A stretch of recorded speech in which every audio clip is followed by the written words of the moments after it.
I think that everyone probably remembers your famous back and forth with Bill O'Reilly. And then O'Reilly later joined David Letterman last March, and I'm sure that you know what's coming. But I just want to play this little clip of what he had to say about your appearance on his show at that time. I never saw that. No, I didn't. Have you ever taken a swing at anybody on the show? No. Barney Frank, I came close. You taking a swing at Barney Frank? He was on a satellite, so it would have hurt my hand. Well, good Lord, Barney Frank of all people? Yeah, Barney. Oh, for God's sake, He wasn't Bill. telling the truth. Oh, my goodness. He was fibbing. You should get a big tough guy on there and punch him. Yeah, who? What do you reckon? I don't know, but not Barney Frank. Barney ever hurt anybody? I don't know, but Barney wasn't telling the truth. It gets me riled up. You know that, Dave. It gets me riled. You've never seen that before? No, I mean, I went through this. It's not the first time O'Reilly sits in a studio hundreds of miles away from you and postures about he's going to punch you, etc. By the way, the lie he says I told, I specifically refute in this book his claim that it's a lie. He's part of the right-wing group that says the reason we had a financial crisis is that liberals were being too kind to poor people. And in fact, as I documented in here, and as I'll say, I'm going to go on your show, and I think later today, and say what happened was liberals suddenly, not suddenly, but liberals realized that these loans to poor people were hurting the poor people.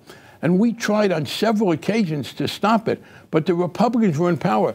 And in 2007, when I first became chairman, one of the things we did was to pass a bill that year to restrict subprime loans, predatory loans, and the Wall Street Journal attacked me because I was preventing low-income people from home ownership. So what O'Reilly was doing there was in the service of the right wing, directly trying to vindicate the financial community by blaming poor people for the problems that came from deregulation.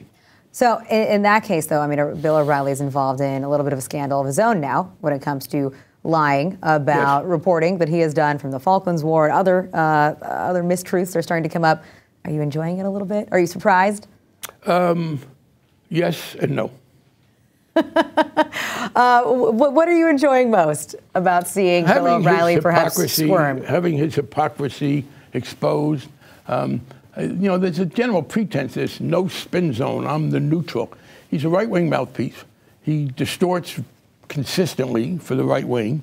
Particularly, you know, this is the big lie of recent times, which is, oh, these poor banks, they didn't do anything wrong. It was all those bad liberals making them lend to poor people. The exact reverse of the truth. Again, as I said, we tried to stop the bad loans, and they went forward with them. And he's also a bully. I've had shouting matches with him. You have this problem when you go on a show. He starts being abusive and inaccurate. Either you fight back and you look like as big a boor as he is, or you sit there and let him get away with it. So I chose boorishness over passivity.